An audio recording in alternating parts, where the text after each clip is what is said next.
ક્યારે વિચાર્યું છે કે આપણે જે બોલીએ છીએ એ શબ્દોમાં કેટલી તાકાત હોય છે?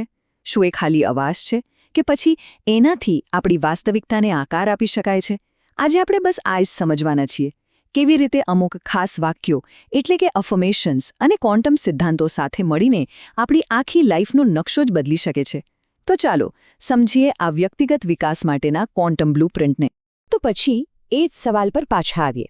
શું સાચે જ શબ્દોમાં આપણી દુનિયા બદલવાની તાકાત છે? શું ખાલી વિચારવાથી કે બોલવાથી આપણું જીવન બદલાઈ શકે ખરું? મોટાભાગના લોકોને આ વાત થોડી અજીબ લાગશે, કદાચ અશક્ય પણ જવાબ છે હા, બિલકુલ બદલી શકે છે. અને આની પાછળ વિજ્ઞાન અને આપણી આધ્યાત્મિક સમજ બંનેનું એકદમ જોરદાર કનેક્શન છે.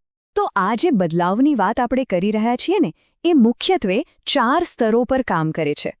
આપણે શરૂઆત કરીશું આપણા પોતાના મનથી, આપણા અર્ધજાગ્રત મનથી. જોઈશું કે એને NLP અને અફર્મેશન્સથી કેવી રીતે રીપ્રોગ્રામ કરી શકાય.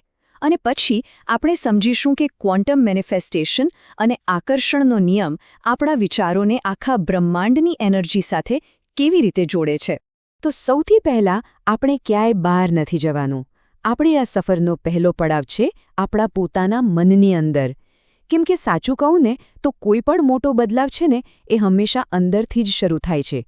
તો ચાલો સૌથી પહેલાં આપણા મનને રીપ્રોગ્રામ કરવાની આ કળાને સમજીએ. ચાલો એક કામ કરીએ. આપણા અર્ધજાગ્રત મનને છે ને એક સુપર પાવરફુલ કમ્પ્યુટર જેવું સમજીએ. આ એવો કમ્પ્યુટર છે જેમાં વર્ષોથી આપણા અનુભવો અને માન્યતાઓનો ડેટા એટલે કે પ્રોગ્રામિંગ થયેલું છે. પણ સારી વાત એ છે કે આ પ્રોગ્રામિંગને બદલી શકાય છે, તેને રીપ્રોગ્રામ કરી શકાય છે. અને આ કામ કરવાની એક ખૂબ જ અસરકારક ટેકનિક છે ન્યુરો લિંગ્વિસ્ટિક પ્રોગ્રામિંગ, જેને ટૂંકમાં NLP કહેવાય છે.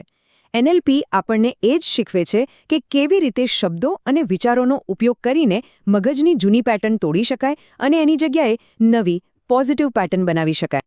તો આ બદલાવ દેખાય કેવો? ચાલો એક ઉદાહરણ લઈએ. માની લો કે મનમાં ક્યાંક એક જૂની માન્યતા ઘર કરી ગઈ છે કે હું આ કામ માટે સક્ષમ નથી.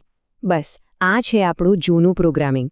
હવે એની સામે જ્યારે આપણે વારંવાર પૂરા વિશ્વાસથી એક નવું વાક્ય બોલીએ છીએ, જેમ કે હું આત્મવિશ્વાસથી ભરપૂર છું, ત્યારે શું થાય છે ખબર છે?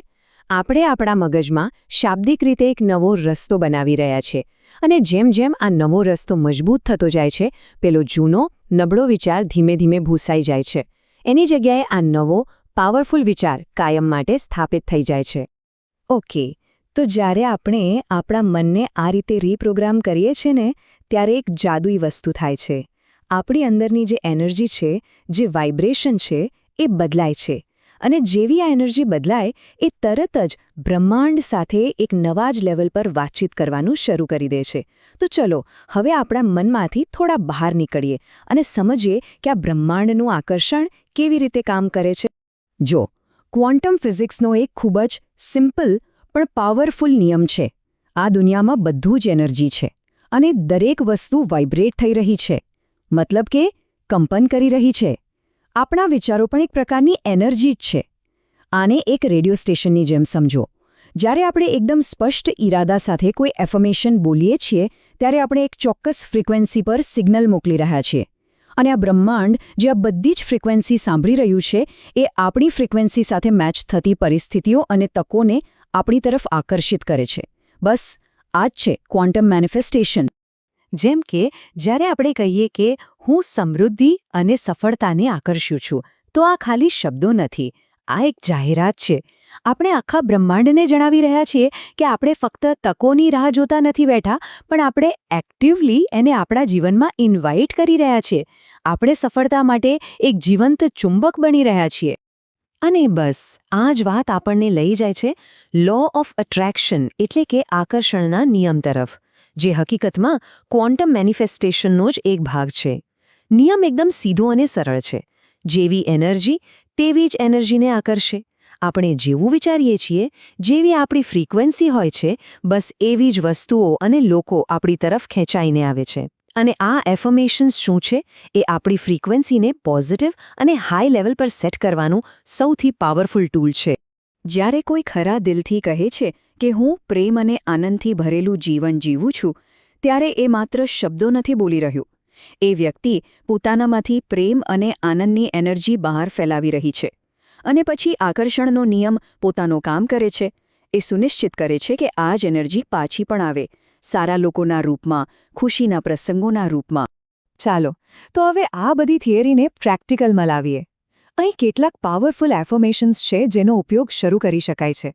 આ એવા વાક્યો છે જે ખાસ આપણા મનને રીપ્રોગ્રામ કરવા અને બ્રહ્માંડને એકદમ ક્લિયર સિગ્નલ મોકલવા માટે જ બનાવવામાં આવ્યા છે. પહેલું છે, હું દરરોજ નવી તકો આકર્ષું છું. આ વાક્ય આપણા મનને કહે છે કે દરેક નવો દિવસ શક્યતાઓથી ભરેલો છે. એ આપણને બંધ દરવાજા નહીં પણ ખુલ્લી બારીઓ જોવા માટે તૈયાર કરે છે. બીજું, મારું મન શાંતિપૂર્ણ અને શક્તિશાળી છે. આજની આ ભાગદોડવાળી દુનિયામાં મનની શાંતિથી મોટી કોઈ તાકાત નથી. આ અફર્મેશન આપણને એ જ યાદ અપાવે છે.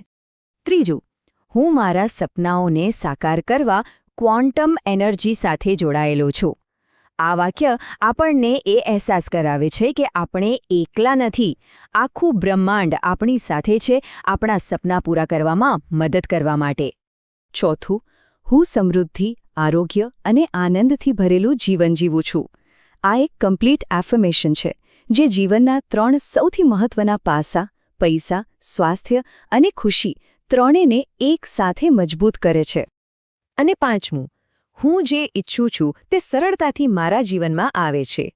ઘણીવાર આપણે માની લઈએ છીએ કે દરેક સારી વસ્તુ માટે ખૂબ સંઘર્ષ કરવો પડે છે. આ એફર્મેશન એ માન્યતાને તોડે છે. એ આપણને શીખવે છે કે વસ્તુઓ સરળતાથી પણ મળી શકે છે. તો આપણે મનની તાકાતને સમજી, બ્રહ્માંડના નિયમોને પણ જોયા અને શબ્દોનો જાદુ કેવી રીતે કામ કરે છે એ પણ જાણ્યું. હવે આ બધી વાતોને જોડીને જે છેલ્લું અને સૌથી અગત્યનું સત્ય છે એના પર આવીએ કે આપણી એનર્જી જ આપણી રિયાલિટી છે.